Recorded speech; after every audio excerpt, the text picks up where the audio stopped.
Welcome everybody to today's webinar. My name is Ron Holland. I'm a partner in McDermott's San Francisco office in the Labor and Employment Group. And we're here for the third installment of Labor under Biden, or the Labor Platform under President Biden. Before I introduce our panelists today, a few housekeeping items. First, if you have questions during the presentation, use the Q&A function at the bottom of your screen. We'll be able to see your questions in real time and either get to them during the presentation or at the end. Also, for those joining for CLE credit, there is CLE credit.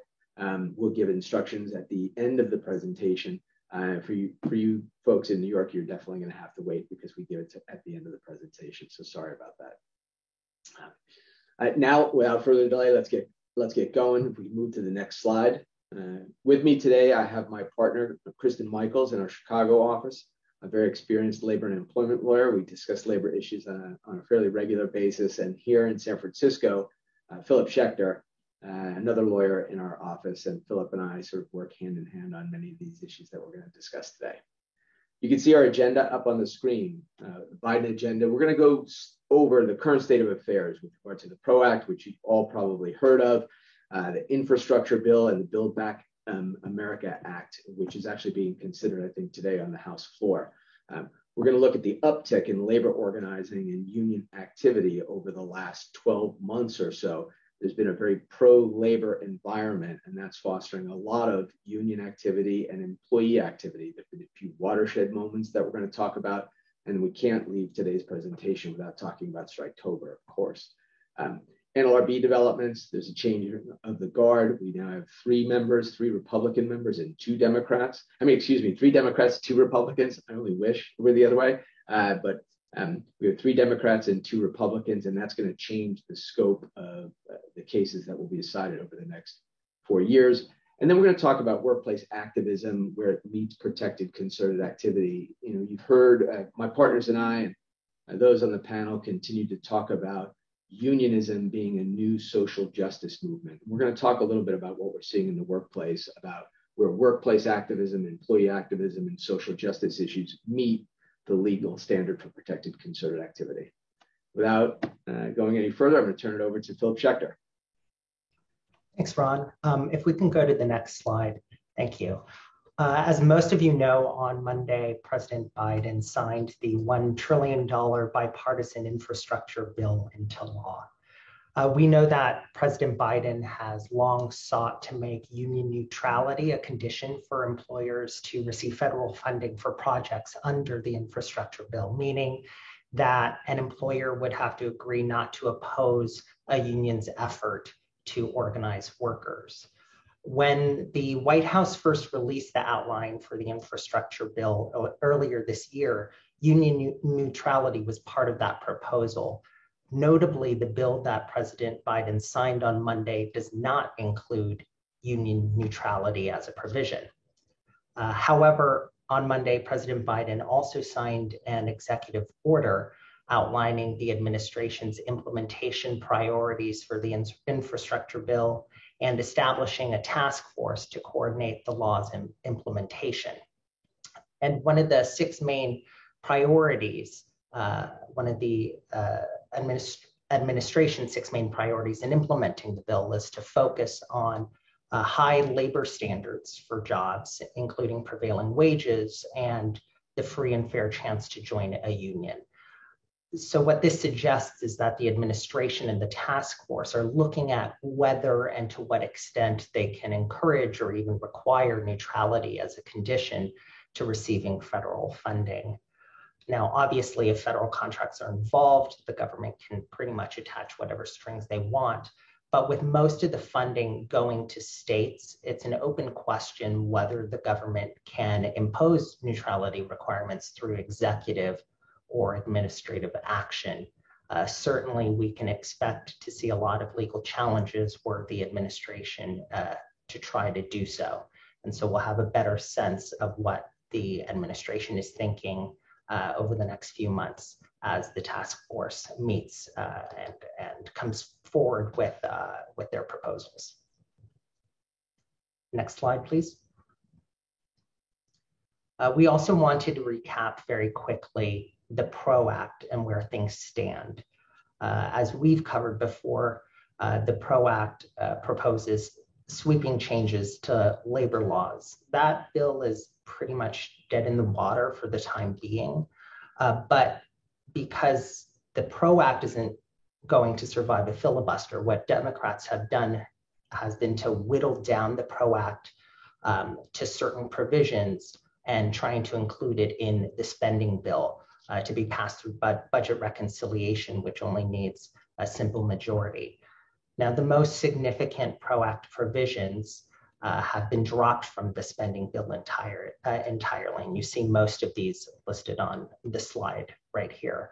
But what remains is a provision that creates new civil penalties for violating the National Labor Relations Act, which we'll discuss in more detail on the next slide. So the spending bill, which is also known as the Build Back Better Act, is a $1.7 trillion far-reaching spending package. As I just mentioned, Democrats failed to include most of the PRO Act provisions in the bill. However, the latest version, if passed, would establish civil penalties for violating the NLRA. So specifically, an employer would be subject to a penalty of up to $50,000 for each unfair labor practice. If an employer's violation results in an employee's discharge or in serious economic harm to an employee, the penalty can be doubled to $100,000 if the board finds that the employer is a repeat offender. The bill would also assess civil penalties against directors and officers where the facts indicate that personal liability is warranted, meaning if they directed or committed the violation, or if they knew of the violation, had the authority to prevent it, but failed to do so. These penalties are in addition to whatever other remedies the board may order. So this, in effect, changes the act from a make-whole remedy statute into a punitive one. Now, it's unclear from the language of the bill itself where these civil penalties would go, but presumably to survive the budget reconciliation process, the penalties would need to go to the government, not to the charging party. Otherwise, it's sort of hard to argue that the penalties directly affect the federal budget, which is the only way that a provision can get through the reconciliation process. Regardless, though, if the Build Back Better Act passes with the civil penalty provisions intact, this will encourage the regions to make individual findings on each allegation in a charge, whereas they typically tend to group them together. We can also expect more charges to be filed against employers as well. Now, it's important to note that the civil penalty provisions would not only affect employers with a unionized workforce, but to most private employers, regardless of union status, as employers without any unions are subject to the NLRA. Next slide, please. So what's the current status of the Build Back Better Act? The House is waiting on the Congressional Budget Office to release its fiscal reports before they vote on the spending bill. The COB has said that they expect to publish a complete cost estimate for the spending bill by tomorrow. It could happen today, but certainly by tomorrow. And we expect that there's enough support in the House to pass the bill and that they'll move very quickly to do so, at which point it will head to the Senate. Now, as I mentioned, Democrats are looking to pass the bill through budget reconciliation, which requires only a simple majority. However, the Senate parliamentarian will go through the bill with a fine-tooth comb to make sure that everything is related to the budget. Anything extraneous to the budget will be removed. We'll have to see whether the civil penalties provision will survive. Right now, we don't expect any formal Senate action before Thanksgiving, but things can always change, and we're continuing to closely monitor any activity on this front. Next slide, please. Philip, right. Let me ask you a question. Of course. You know, as far as the penalties, if they were to pass, it seems to me that that's a game changer in cases, if the union is organizing and let's say they file a charge regarding unlawful provisions of a handbook, let's say, which would be a common union tactic. What do you see? How do you see the penalties affecting a charge like that? Oh, sure. Yeah. So, we would expect that the region would see that at each allegation of a sort of unlawful provision to be a separate allegation, which under the way that the current bill is written would mean that an employer would be exposed to a civil penalty for every single violation. Certainly, if the money's going or the penalties are going to go to the government, you would expect that the regions are going to try to split up charges into as many allegations as possible. Thank you. So, switching gears a bit, what we're seeing with the uptick in labor activities and strikes is really worker frustration. Workers are seeing company profits go up. The economy is doing really well. For those who follow the stock market, the Dow Jones has jumped more than 20% in the past 12 months alone and is hovering around an all-time high. But workers don't feel like they collectively are getting a piece of that pie. We also see that with the great demand for workers amid the great resignation, as they're calling it, unions see this worker frustration as an opportunity to flex their muscles. NLRB data shows that the volume of new unfair labor practice complaints dropped by 36% from 2017 to 2020. However, with the labor-friendly administration, we expect that to see those ULP complaints to increase again this year and over the next couple of years. For some added context, if you look at the graph that we have on this slide, labor unions are now recording the highest approval ratings since 1965, with 68% of Americans approving of labor unions. And the trend line shows that this is likely to increase. Next slide, please. Data on union membership from the Bureau of Labor Statistics also shows that there was a 0.5% increase in the union membership rate of wage and salary workers from 2019 to 2020.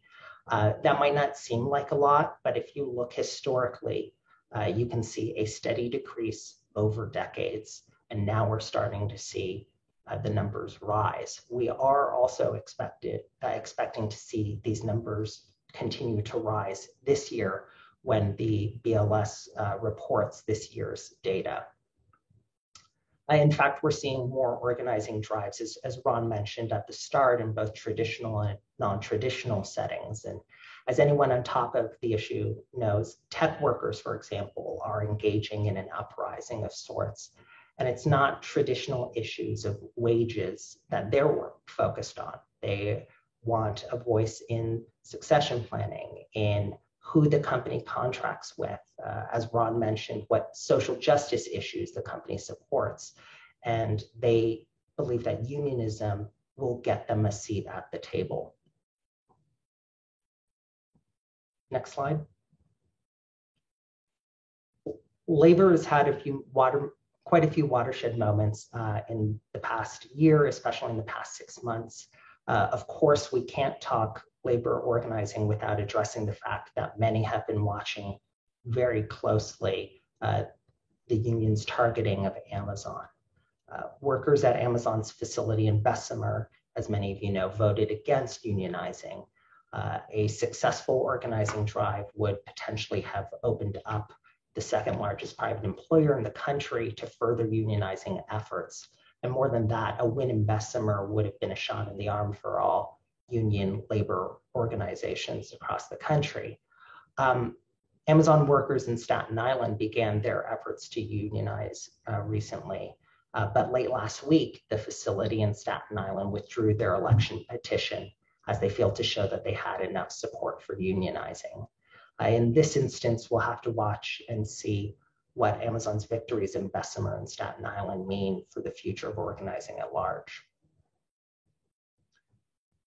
We've also seen, as we'll see on the next slide, a lot of strike activity in 2021, especially recently in October, which some have started to call Striketober.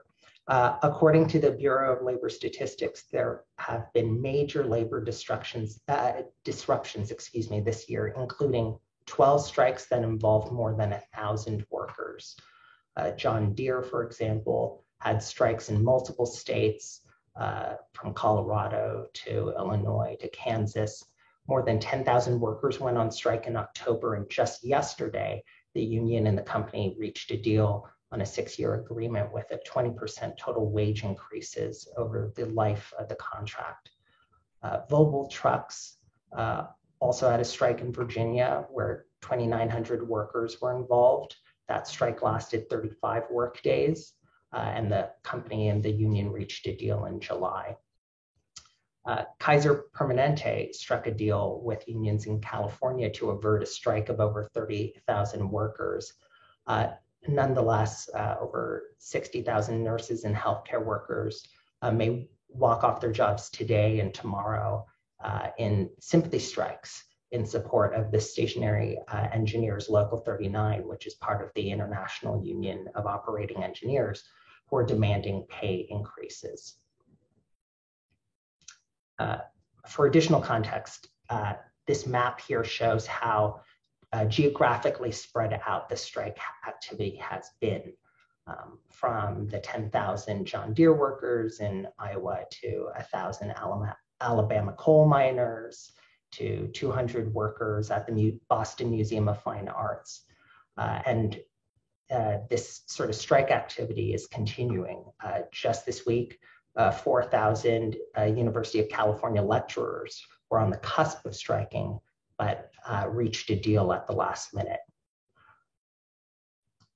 If we can go to the next slide, and I'm going to turn it over to Kristen to discuss recent developments at the NLRB. Great, thanks so much, Philip. Yeah, let me just preface this part of the discussion with the statement that all signs are indicating that the Biden NLRB is going to be more activist than either the Obama NLRB or the Clinton NLRB. And so I know many of you have lived through those days, and I think that's saying a lot. As Ron mentioned at the start of this discussion, we do have new members on the board. And for the first time since 2018, we have 5 members, and we have, for the first time since 2017, a Democratic majority, and the first time since 2014, a Democratic 5-member board majority. The 2 most recent members are Member Wilcox and Member Prouty, both of whom are former union lawyers. Both come from the SEIU. Member Prouty was a general counsel for an SEIU local in New York. And Member Wilcox, I believe, served as both a general counsel and has been a lawyer for the SEIU. Both of them up until the time of their appointments to the board. Then, of course, the chairman, which is Lauren McFerrin, also comes from a union background. The recent GC of the NLRB, the most recent appointment, is Jennifer Abruzzo, who also comes from a union background, most recently serving in a lawyer capacity for the CWA. She replaced the acting GC in August, and that was Peter Sung Orr, who came out of Region 13. And even in his short tenure as the acting NLRB GC, was quite activist. Can we go to the next slide, please? There's been a little dust up involving Member Prouty. There's been some arguments that he wasn't appropriately made a member of the NLRB because he was sworn in, and that his commission was not signed until a time period too late. probably the bigger issue and controversy surrounding Member Prouty, however, is that he has been involved as the former general counsel of an SEIU local in a number of cases. The SEIU brought a lawsuit challenging the Trump joint employer, the Trump NLRB joint employer decision, and he has not recused himself, and that's created a fair amount of controversy already. Next slide, please.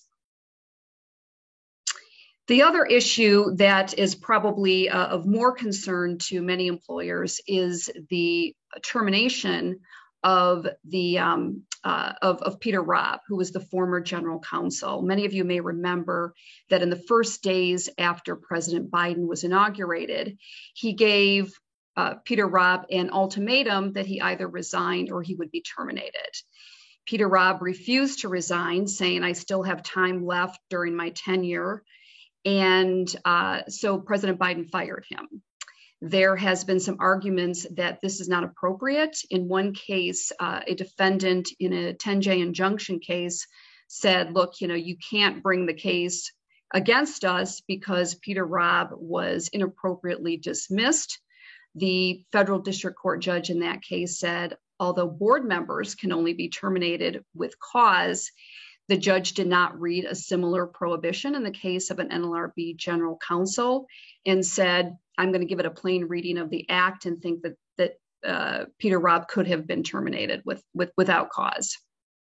The issue has been teed up in front of the Fifth Circuit in another case, and the Fifth Circuit has been asked to review whether Mr. Robb was appropriately removed. So we'll stay tuned on that one and see what happens. Next. Kristen, for those who are litigating in the area, would you suggest, including some clever affirmative defenses in an answer to complaint? If your case was being considered at the time that Prouty was not actually on the board, or pursuant, like you said, to 10J under the temporary GCs or the interim GCs guidance. Is that something you need to preserve in an answer? Yeah, it's a great question, Ron. Thanks for raising it. Yeah, the answer is absolutely. And for many of you that do litigate, you may remember something called Noel Canning. It was a decision back during the Obama era where an argument was made that certain members of the NLRB were inappropriately appointed by the president as recess appointments, and that the president didn't have the authority to do that, only when the Senate was actually in recess and unable to conduct its business. And so during that period, many of us who litigated put an affirmative defense in our cases that said, these cases that are being brought are not appropriately before the board. And then long story short, the Supreme Court ultimately said the appointments weren't correctly done. And a lot of those cases had to be reaffirmed. And so it's absolutely an affirmative defense anyone who litigates should be considering and should be adding to any answers to complaints. Okay, next slide, please. So I think the biggest thing I want to focus on during this segment is just all of the activity and all of the signs that we are seeing from the current NLRB, and probably most notably, the GC Jennifer Abruzzo. She, in August, issued a general counsel memorandum that really is a blueprint of where she and the NLRB are likely to go. And it's really notable that she listed 40 different areas where she would like to see the NLRB either revisit Trump NLRB decisions or go beyond decisions that solely the Trump board looked at and visit and examine new areas that she believes warrant a potential change in the law. So 40 areas, and then interestingly dropped a footnote in that memorandum and said, this is really just the beginning. We expect there to be more areas that we want to re-examine. So that, quite frankly, is a lot. And I think it's especially of note, piggybacking off of what Philip just talked about, when you're talking about these potential penalties under the Build Back Better Act for violations of the NLRA, having all these changes in the law some of which are things that we saw during the Obama board era, but some that aren't. It's concerning. And it's also concerning, and I'm going to talk about this in a few minutes, because this general counsel wants to see some changes when it comes to remedies that are awarded individuals and unions that bring and are successful on unfair labor practice charges. So instead of focusing on kind of the historical back pay and being made whole for lost benefits, this general counsel wants to see much more expanded remedies. So the fact that they're looking to change the law in a lot of these areas because of those potential remedial and penalty issues, it's a real concern. So we obviously can't talk about all 40 of the ones that were identified in this memoranda, but I think it's important just to highlight certain ones. And the ones we've chosen, by and large, apply to all employers. So whether you have a union, whether you don't have a union, doesn't matter. All of these will impact anybody's workplace. So for example, I think Ron briefly mentioned handbooks at the beginning. A lot of you may remember that during the Obama NLRB era, the NLRB took the position that any facially neutral rule that could arguably be construed by an employee to either prohibit or limit Section 7 activity was a violation of the NLRA. So just as a refresher, things like statements that you have to act respectfully and with professionalism in the workplace. Some of those statements were found to violate the NLRA because under the Obama NLRB, they determined that someone may view that as potentially limiting their right to engage in Section 7 activity. Rules such as you can't use abusive or offensive language was considered to be overbroad in certain circumstances. Statements about non-disparagement, confidentiality, social media rules, a lot of these things that employers always considered to be, again, rather innocuous were heavily scrutinized by the NLRB. And I think Philip may have given the example that, if you've got an organizing drive, or Ron, I think, asked a good question on this, and the union takes the position, hey, look, your handbook is unlawful. I mean, there's a lot of potential gotchas in those situations. So Jennifer Abruzzo, the GC, already has identified this as an area that they'd like to revisit. They don't believe the Trump decision in this area was appropriate. So I think this is a good reminder that we all should be looking back at our employer policies and our handbooks to see if we may have problems in those areas. Other things like separation agreements that every employer uses routinely. The GC has signaled that confidentiality clauses and non-disparagement clauses in those agreements may run afoul of the National Labor Relations Act, and they're going to be taking a look at those. Weingarten rights. Remember that Weingarten, the rule about Weingarten is flipped back and forth depending on which party was in the Oval Office. It looks like we're going to have that issue again about whether in a non-unionized employer situation, employees have the right to have a coworker present during an investigatory interview. But what's more interesting, and this kind of goes to my point about, we're going to see some expansion beyond what the Obama NLRB did. The GC has also indicated that she would like to entertain a rule where unions have the right to get documents in a pre-investigatory situation. So before the interview takes place, and not only documents, but potentially the questions that are going to be asked the employee during the investigatory interview. So that's taken a real step beyond what we've seen with regard to Weingarten and other situations. The GC has also raised an issue with respect to instructions that can be given during workplace investigations. And this caused a lot of consternation back during the Obama NLRB area. But if some of you remember, there was the view that if you tell employees to keep an investigation confidential, that was interfering with their Section 7 rights to discuss terms and conditions of employment with their co-employees. That obviously runs right up against the EEOC's position that employees should be assured when they come forward with complaints of harassment or discrimination that the investigation will be kept confidential to the extent possible. So just lots and lots of potential changes here. Communication systems is another one. We know that there's going to be a focus on employee use of employer communication systems, not just email, but Slack and instant messaging and a whole host of types of communications. And not just for organizing purposes, but for purposes of union communications as well. Here again, the general counsel wants to go even broader and say, in her view, solicitation really is only about trying to get other employees to sign union authorization cards. Every other type of communication, according to her, at least in her advisory memo that she sent out, every other type of union communication is just like any other type of employee talk.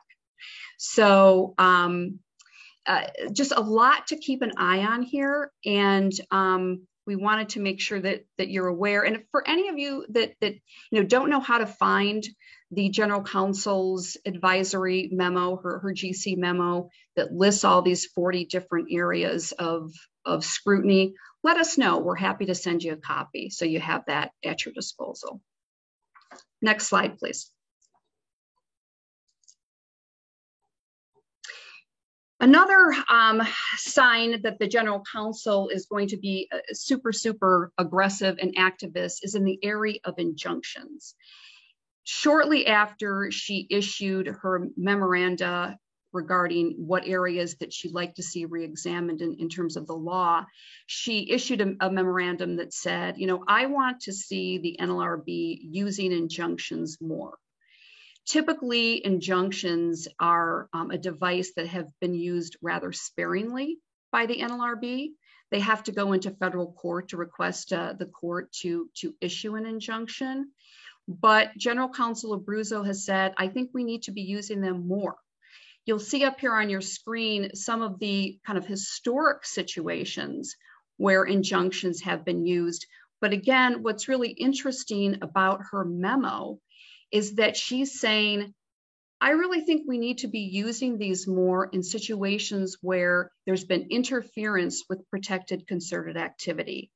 That's notable because most injunction cases don't occur in situations where there's been allegations of interference with protected concerted activity.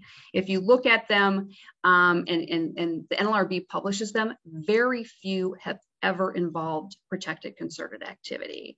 And not only that, but in her memo, General Counsel Abruzzo says, I really want us to consider using 10J where protected concerted activity has been impacted. And that's not the standard that even appears in the 10J manual that the NLRB has used for decades. The standard has been that it has to substantially interfere with employees' rights under Section 7 or union rights. So again, we're going to see a real relaxation of the standard, and I think we're going to all have to be a lot more vigilant when we get unfair labor practice charges.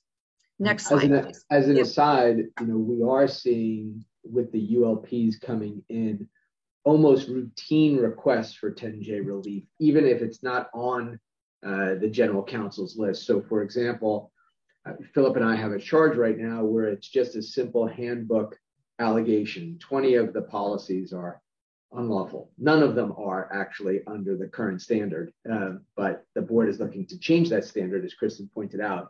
Well, the region has asked for our position on whether injunctive relief is appropriate, and that's actually unheard of. We can't find a single published case out there where the general counsel went for 10J based on policies alone. And so it's important for a variety of reasons. One, it shows how militant and aggressive the NLRB is going to be. But two, it factors into how you litigate these cases. They're going to become expensive.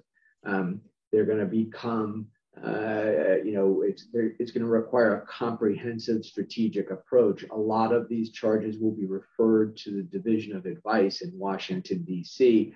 to determine are they ripe for overturning prior precedent.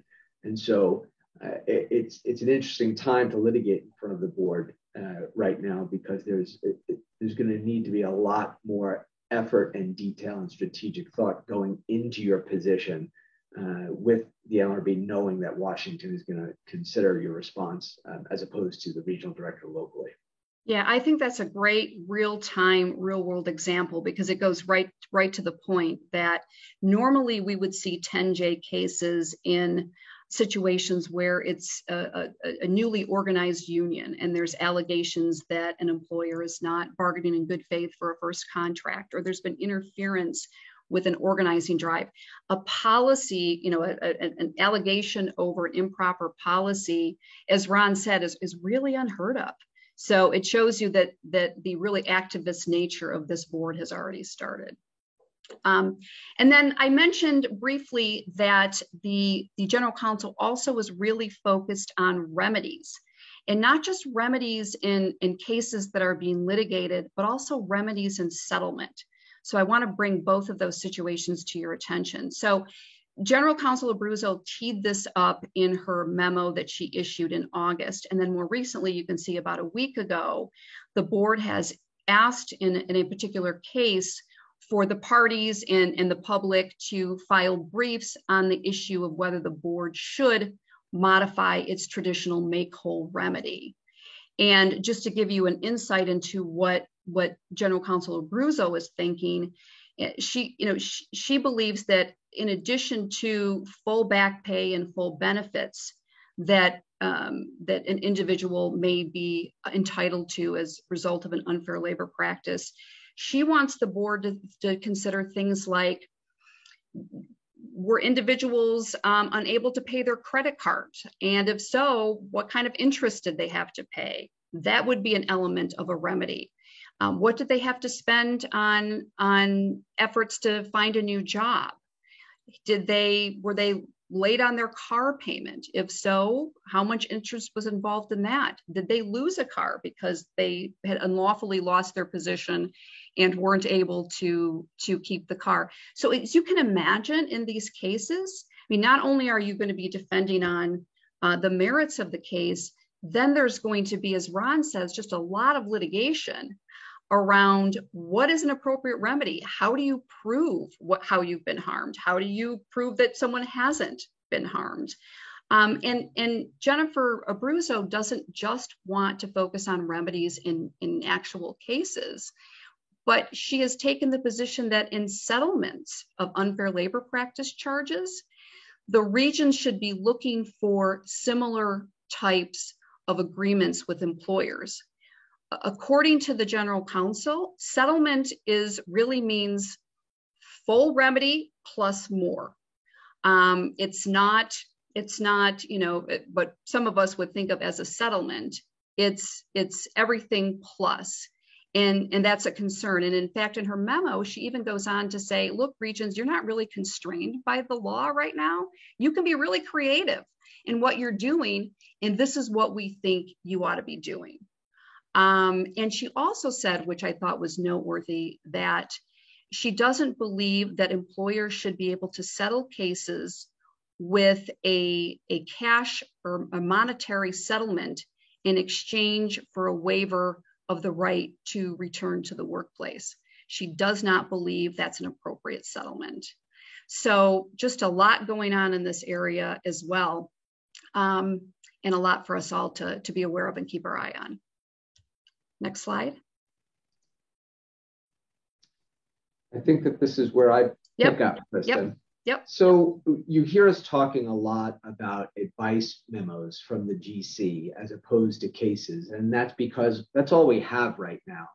The new board is reconstituted as of August of this year. That is, it's a full board, 5 members, 3 Democrats, 2 Republicans. So we haven't really seen many actual decisions come out.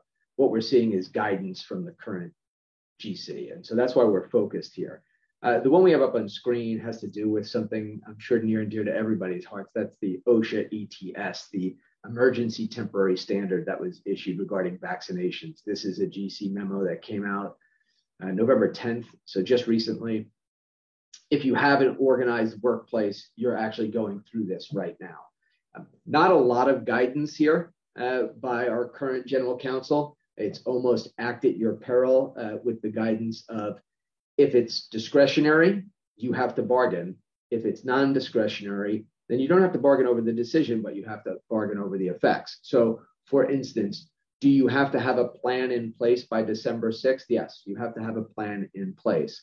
Is it testing versus vaccination? Well, it's likely the union could demand bargaining on that. And because there is, it's not one or the other or only one way, you have to entertain that bargaining. If you're unvaccinated, you must wear a mask. I'm experiencing a demand on bargaining of the type of mask and who will pay for the mask and a variety of other things. When you overlay state law, is a mask personal protective equipment, etc. It's a lot more complicated than it seems, and you'd be surprised, or maybe you wouldn't be surprised. Unions are all about safety in the workplace, yet they are holding up the implementation of some of these plans because they want more time off for COVID effects. They want the employer to pay for all of the testing. They want them to pay for the time going to get tested and a variety of other things. And so it's become, again, for those of you who are going through it, it's become a very complicated area of bargaining that needs to be done very quickly. A question of whether you can get to impasse on an issue like that, I guess we'll all figure that out as December 6th rolls around. So next slide.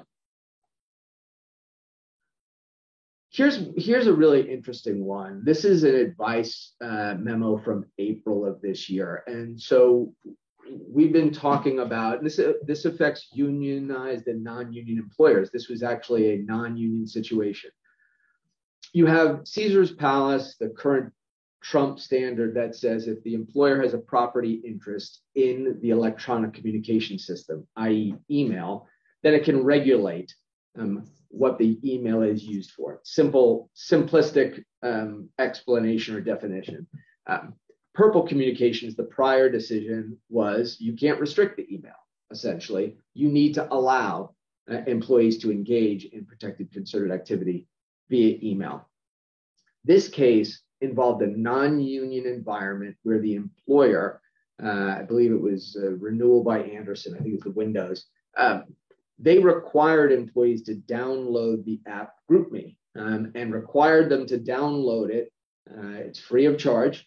And the employer didn't have to pay for it either. So arguably the employer had no property interest in the use of GroupMe, but the employer was requiring employees to utilize GroupMe for scheduling, checking in with their supervisor, and a variety of other things. So it was a workplace secondary electronic communication system.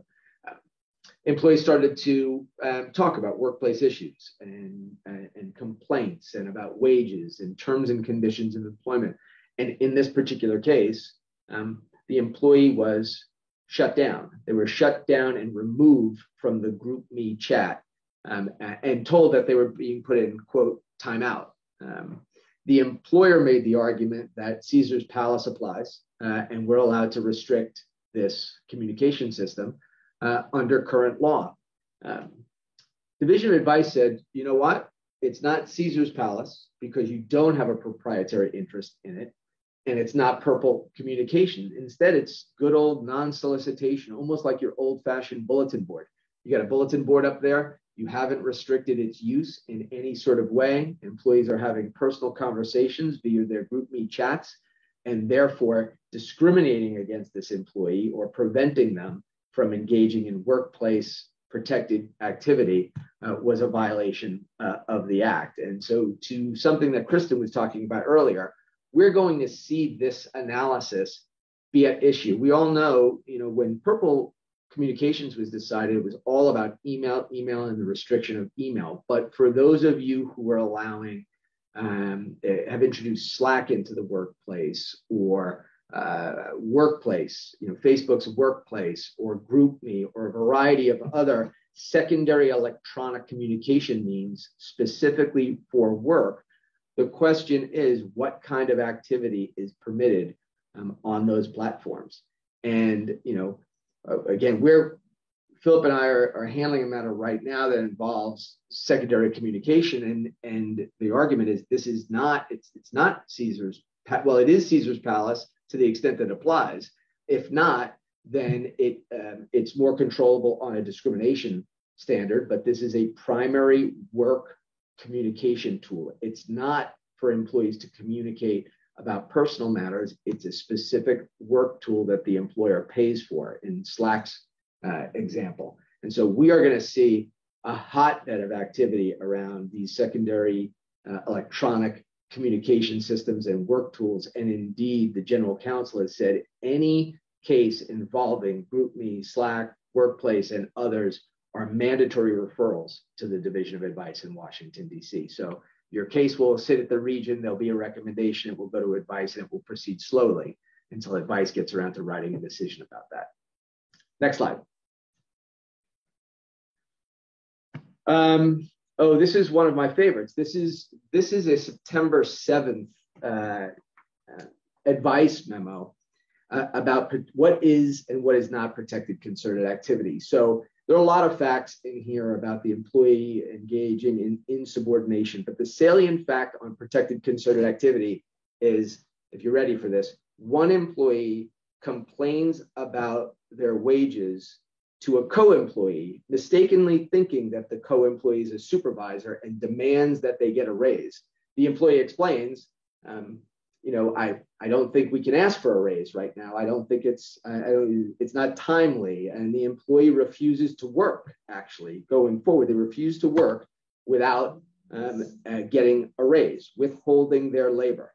So again, there's a lot going on in the position statement, but the current Division of Advice determined that the one employee's mistaken complaint to a co-employee, thinking that they were a supervisor demanding a raise, was protected concerted activity. It was inherently inherently concerted. It's always protected because you're talking about wages. Is it concerted is the question. And it was inherently concerted because the employee was impliedly seeking a raise on behalf of all employees. And Division of Advice actually was really clever and said, because even though he wasn't talking to a supervisor, it was a co-employee. Therefore, it was group action on behalf of the employee, and therefore it was concerted. Now, if you can follow that logic, you're way smarter than me, but it is a September 7th Division of Advice memoranda, and it's only about 2 pages long. I certainly recommend that you read it. Next slide. This is the contrast and compare. This is actually a decision you'll see on the screen from 2019. This was a Trump administration or a Trump board decision.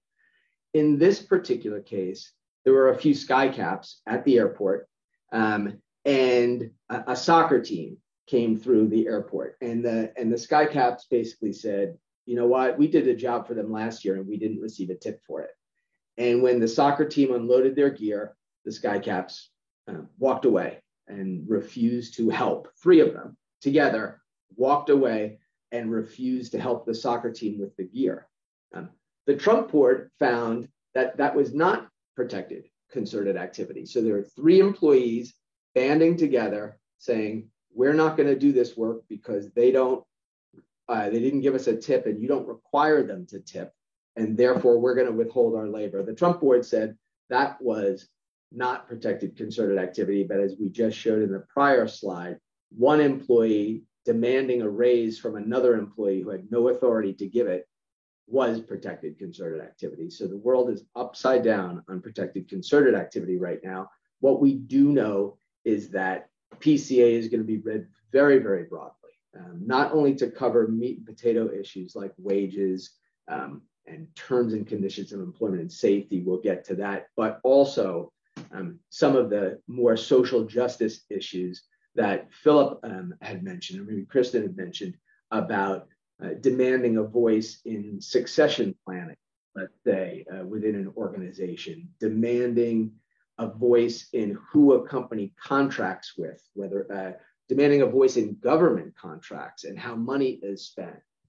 We're going to see that, and that is actually what we're seeing in the tech industry. We're not seeing workers that are paid minimum wage. We're finding workers that are making $200,000 a year, banding together, seeking a voice on issues that are completely within the company's discretion, how to spend their money, who to contract with, and on what terms. So it's going to be a very interesting time in the next 12 months to see how the board reconciles those issues and some of the decisions and issues. Next slide, please. Oh, we have a polling question. So here's a pretty generic one. Tell us what you think.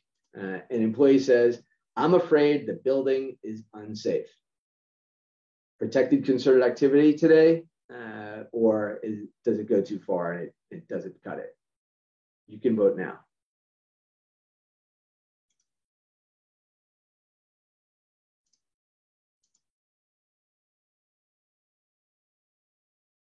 We're waiting, should be populating soon. 52%, so barely a majority, have said yes. Those of you who've said yes, you're right. Right now, the current division of advice, including and also the general counsel, have said, "I'm afraid the building is unsafe." That report to HR is a report about safety in the workplace. It's a report about on behalf of all of your coworkers, considering they all work in the same place, and therefore a general statement like that is going to be considered PCA. There's a case out there right now where the employee is saying it's unsafe, the air is unsafe, my office specifically is unsafe because of the air quality, and nobody else is complaining about a concern regarding safety in the workplace, but we're fairly certain that the region is going to come down on the side of the employee and determine that those statements, taken in a vacuum, are protected concerted activity. Next slide, please. Workplace activism. So I'm going to bring it home with a couple of slides on workplace activism and just a few statistics. You can read them right off of your screen. I mean, this is what's going on right now. Philip talked about unionism and social justice issues, meeting and becoming a perfect storm for litigation before the NLRB, not just in your traditional union environments, but also in environments where the goal isn't to unionize, but the goal is to empower workers without the necessity of a union. Here are some of the stats that we're seeing. 60% of employees agree employees have more power and leverage to create change than ever before, the pandemic. Workers are feeling empowered by this because of the need to take action and the government regulation regarding safety in the workplace. Second stat, 61% of those being hired into the workforce are choosing their company based on values and beliefs. At least this is what they're reporting. It's no longer how much are you going to pay me, how much time am I going to get off, what does this company stand for? We're seeing that stat come out of jobs that are not traditionally unionized. The tech industry, higher paid individuals. Teachers and not teachers, but professors at the college level. 50% of employees agree that exerting strong pressure can make a change. So that coincides with the first stat of 60% feeling empowered. Workers are feeling more empowered that if they speak up, not only will they be protected, but they will actually effectuate change. It's become the norm. We know this. Striketober and everything that you're reading about workplace activism, 76% say they would take action to motivate urgent changes within the organization. 40% say they would whistleblow. 40% say that they would go public. And it's so much easier to go public. Twitter, Instagram, Facebook, We're seeing it. I'm sure that you're seeing it in your daily lives, whether it's, friends, children, people putting out their complaints regarding work, regarding their family. It's so much easier these days, and you can do it without really having that face-to-face confrontation. You have a social media confrontation, but without the face-to-face confrontation. So it's just become easier. Next slide, please. Just a list of companies and the groups that we see. What we're seeing is we're not seeing the traditional, the Teamsters are trying to organize X, the longshoremen are trying to organize Y. We're seeing workers band together, create these different names for their employee organization, and then associate themselves with the CWA or the OPEIU, the Office of Professional Employees International Union. We're seeing it with the United Steelworkers, who are backing climate change and the green movement. And so we're seeing workers band together, not taking the traditional nomenclature of what union they're affiliating with, and then coming up with their code names, as you see on the right-hand side. Again, just showing that there's a lot of individualism, independence, and militancy right now in the workforce. Next slide, please. Polling question. Has your company faced growing pressure to be more vocal about societal concerns? After the stats that I gave you, it'd be interesting to see what you're all experiencing. While you're doing that, what I can announce is the New York CLE code, which is Green 18. The New York code is Green 18. So for all of those who need New York credit, please write that down. We should have an answer to the question coming shortly.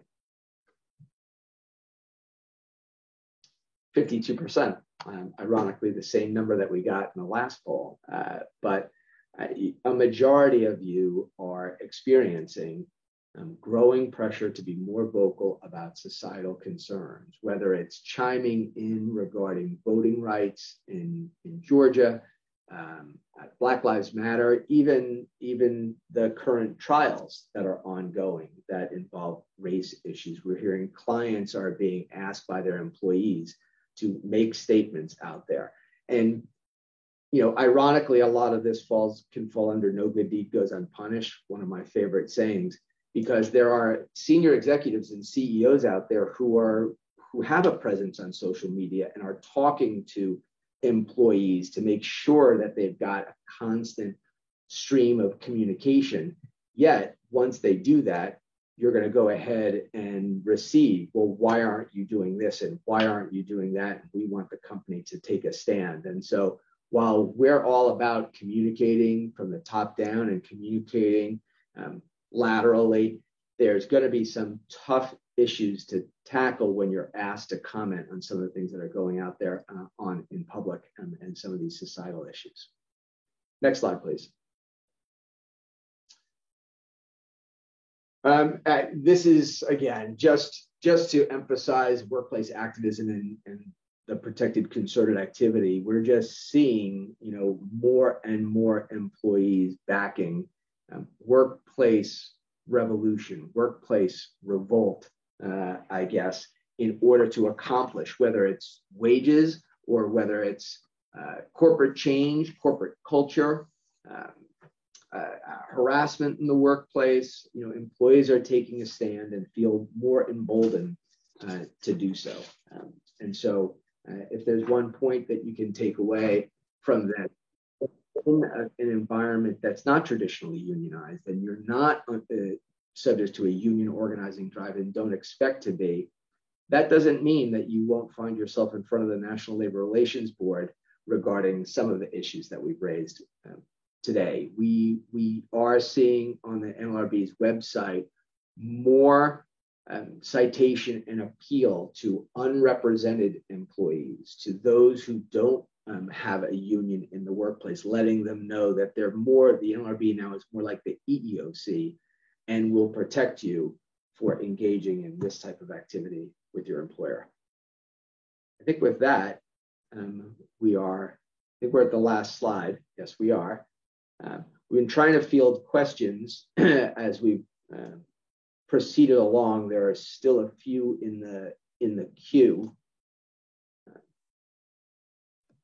Ron, I thought I would just tee up something that Sure. I'm hearing from different companies as they're trying to navigate this new NLRB operations memo that you spoke about regarding the OSHA ETS rule. And the question has been, in that memo, the NLRB has said that even if you don't have discretion in the rule that you adopt, in other words, you say it's vaccination or testing as the rule contemplates, there's still this effects bargaining obligation. And the NLRB has said, or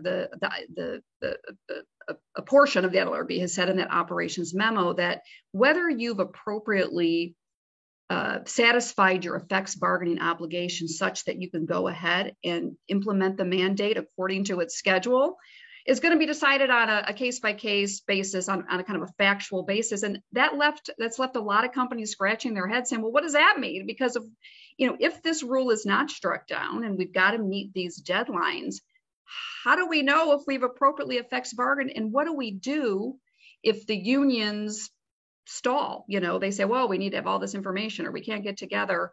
What have you been dealing with that? And what have you been saying? And I'm happy to give my thoughts as well. But it's a really good question. I mean, so I would say 80% of the unions that I'm dealing with right now are being reasonable, sort of reasonable.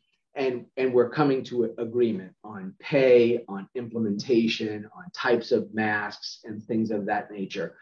I've got a couple right now where I'm not sure that we'll have agreement, and we're stuck, as you point out, implementing, right? We're stuck implementing on December 6th. There's no relief in the bill or in the ETS for not reaching an agreement with the union. And so what we're doing is documenting everything, taking super reasonable positions as opposed to engaging in hard bargaining, and teeing it up as best we can to narrow the issues and be able to implement. We're agreeing where we can agree, agreeing where we would not otherwise agree if we had more time, but it's not as big of an issue, and then narrowing the areas of dispute. As a practicing labor lawyer, how hard it is to get to impasse under normal circumstances. Getting the impasse here is going to be very interesting. I'd like to think that the NLRB is sort of threatening a little bit, but is going to understand that employers are under an implementation, basically deadline. I just say we're, definitely consult. If you're not reaching an agreement with your union, you really should consult counsel. Yeah, I agree with all of those comments that you made. And I think the only other thing I would add is that we don't know what the status is going to be, but I think it's really important to be getting out in front of this. So one of the arguments can't be, you waited too late and we didn't have enough time to engage in effects bargaining. And so I think companies should be proceeding as if these rules are going to happen, or that these timelines are going to be in effect and we're going to have to comply with them, and give enough time so there can't be an allegation that effects bargaining didn't truly happen because there just wasn't enough time. I have one last one. It looks like someone's asking about the secondary communication platforms, and has raised the issue of regulation of things like this, Zoom, and I'll extrapolate. It was Zoom specifically, but then you've got Google Meets and Microsoft Teams and other virtual channels. Interestingly, I'm not handling the case, but there's a case in the Pacific Northwest right now that involves Zoom, and the employer was having a manager was having a meeting via Zoom, had their direct reports on the screen, and employees started to chat back and forth about pay equity issues. They started to talk about pay equity issues, and it was a negative conversation. The employer or the supervisor during that, and then going forward, shut off chat capabilities for those employees. taking the position, this is a management meeting and you're disrupting the meeting. You're supposed to be paying attention to me, paying attention to our work, not chatting about issues unrelated to the topic that we're talking about. The Region 19 up in Seattle has issued complaint and is requiring the employer to go to trial over whether you're able to regulate essentially the chat function in the middle of a management meeting. I mean, if you take it out of the virtual reality that we're living in, if you were in a conference room and an employee started to talk about issues unrelated to the topic that you were talking to your folks about, you would shut it down and you would say, it's not the time right now. We're talking about this. We can talk about, pay equity and other things later. You wouldn't allow your meeting to be hijacked. The region apparently is taking the position that people using the chat function have talked about various things. Are you going out later? Will I see you later? Do you want to go out for drinks later? And because that was allowed to exist without shutting it down, the pay equity conversation should have been allowed. I raise it only as yes. I mean, we think that these cases are going to extrapolate to Zoom and to Google Meets and Microsoft Teams and other forms of electronic and virtual communication. And so you need to be mindful that there are plenty of landmines out there to step on. And hopefully the presentation today allows you to avoid some of those. With that, I think we've answered all of the questions. It's 12:07. You're going to get 8 minutes of your day back. Thank you all for joining us, and we look forward to seeing you again. Bye.